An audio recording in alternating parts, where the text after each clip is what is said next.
Well, there, my beautiful Sagittarius signs. This is Rachel with Dark Knight Coaching. Today's video is a traditional Celtic cross spread that I pull with tarot, and then I pull a bunch of oracle cards to kind of see what other messages your guides, your higher self spirit has for you to help you on your spiritual journey.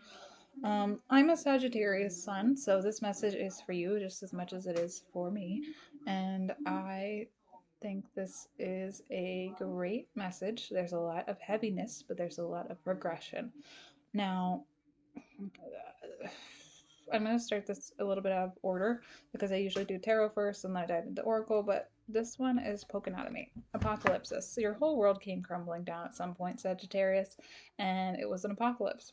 It just like shattered you to pieces, so that you could rearrange it and make it into something even more beautiful than you had thought before, kind of like a mosaic. And that's what I'm getting with this, like, almost looks like some sort of tiger's eye thing here.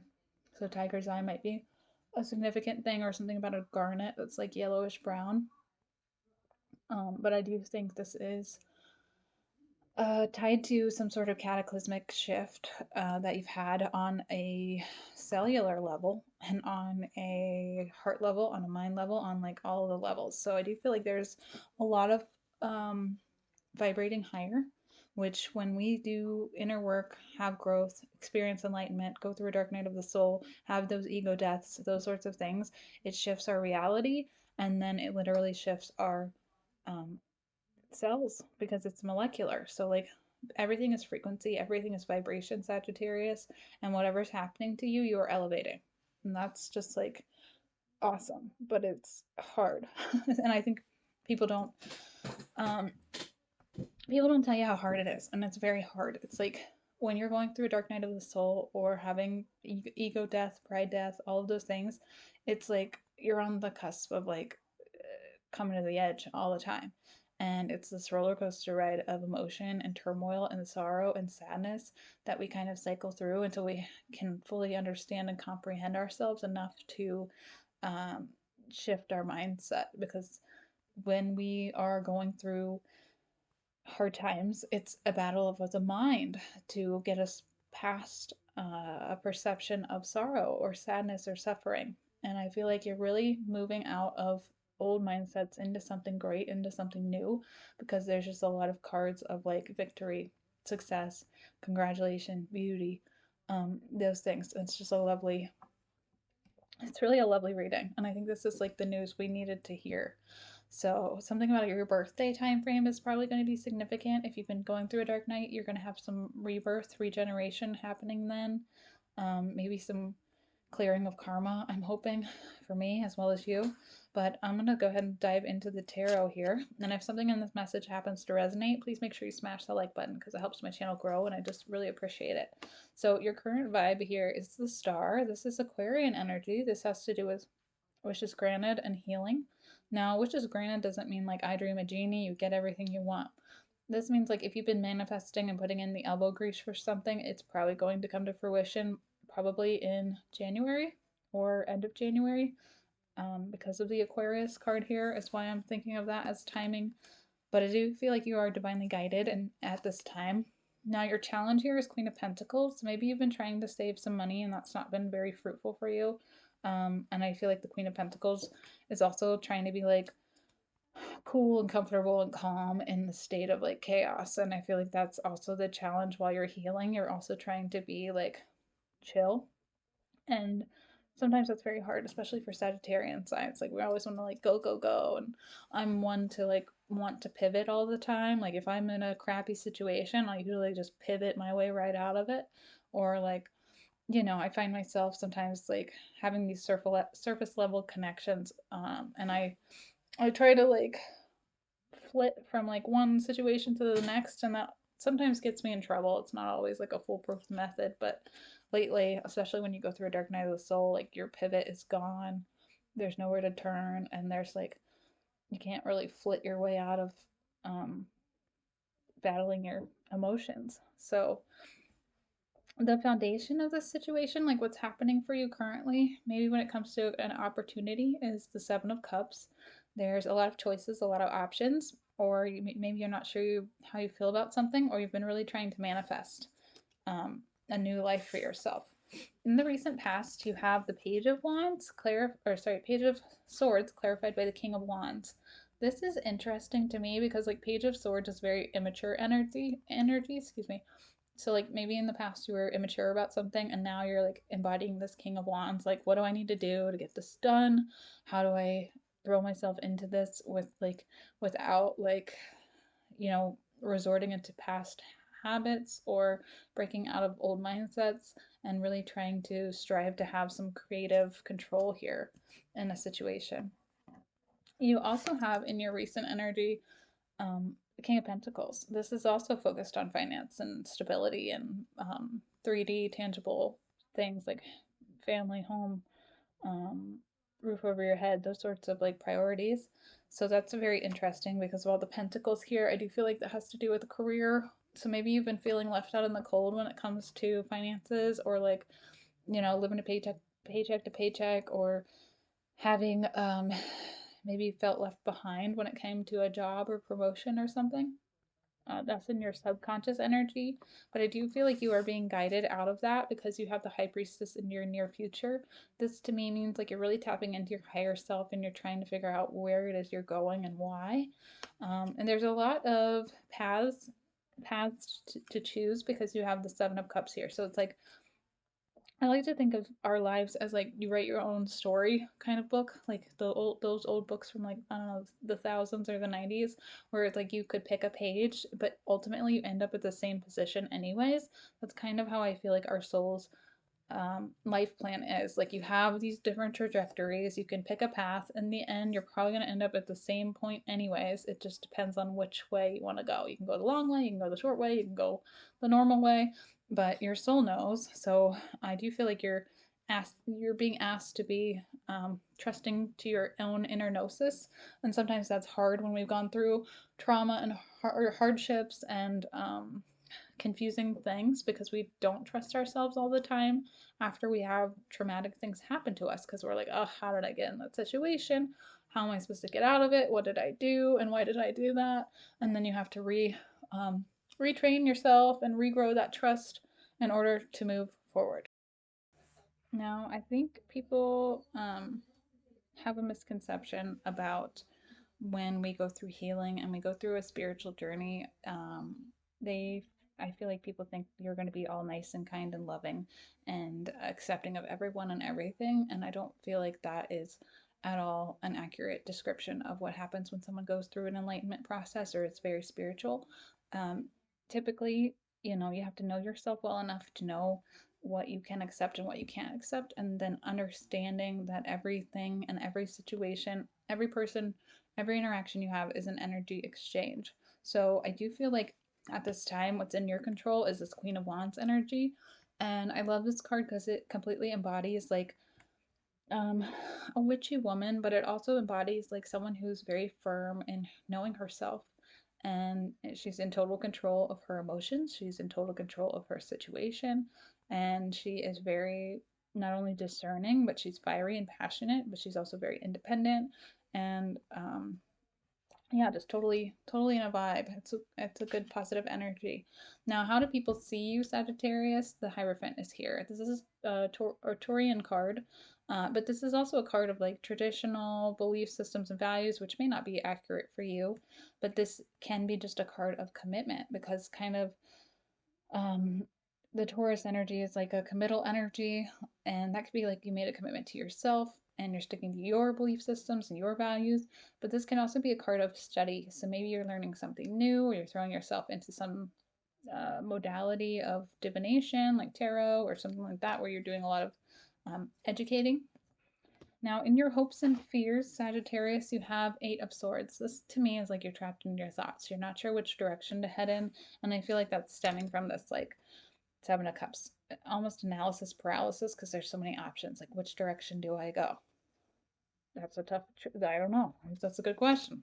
Flip a coin, maybe? I'm not sure. Like, you have to kind of decide that for yourself. But in your potential outcome, you have the Wheel of Fortune. This is a Jupiter card, which is Sagittarius energy. But this is like, this can be a lucky card.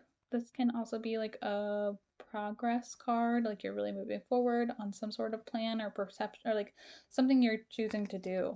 And I do see like there is a choice you will be making, at least by Aries time, because this is new moon in Aries. Um, it's time to take action. So maybe you have a couple months to decide. I'm not really sure. Or maybe like if you don't decide, the universe will decide for you. Sometimes that happens. That's usually a tower moment where things come crumbling down and then we have no choice but to move. And yeah, that could be what's happening for you, Sagittarius. But now that's what I had for tarot. So I'm going to dive into the oracle cards. If this message has resonated, please smash the like button. It helps my channel grow and I greatly appreciate it. And if you're interested in a one-on-one coaching session, please feel free to book that on my website. If you're interested in a personalized tarot reading where I tap more into your energy and what's happening for you, you can book that on my website as well. All right, let's look at the oracle cards. I'm not even sure where to start. You know what? Let's start with happy birthday, Saggy. Happy birthday. Maybe you have a birthday coming up. There's something about this that's significant. Whenever I see balloons or uh, I don't know, just birthday stuff, I always think of it as kind of like, from my interpretation, it's like the spirit's guide's way of telling me like, congratulations, you've completed something. You learned a lesson. You cleared out some karma. I'm not sure. So take that as that resonates, but something there for sure. And maybe you're just clearing like money karma because it says, I deserve success. So maybe you're just figuring out like you are worthy of abundance. You are meant to be in a state of abundance and not have to struggle your whole life. You also have elevation, which to me just means like you're vibrating higher. You're coming at a different frequency when it comes to things. And I do feel like um, some sort of lesson or cycle is complete. It says you are making the conscious decision to raise your vibration of love. Now, love is a high vibration. It's one of the highest vibrations, but truth and authenticity, even higher. So, like, the more you reach for the truth, the more you authentically try to align yourself with your soul, like, which, isn't easy. It's hard to do. It comes through healing and shadow work and um, recognizing self and ego and education. Like there's a lot of different ways that you can elevate yourself, but I do feel like that is um, part of your purpose and work.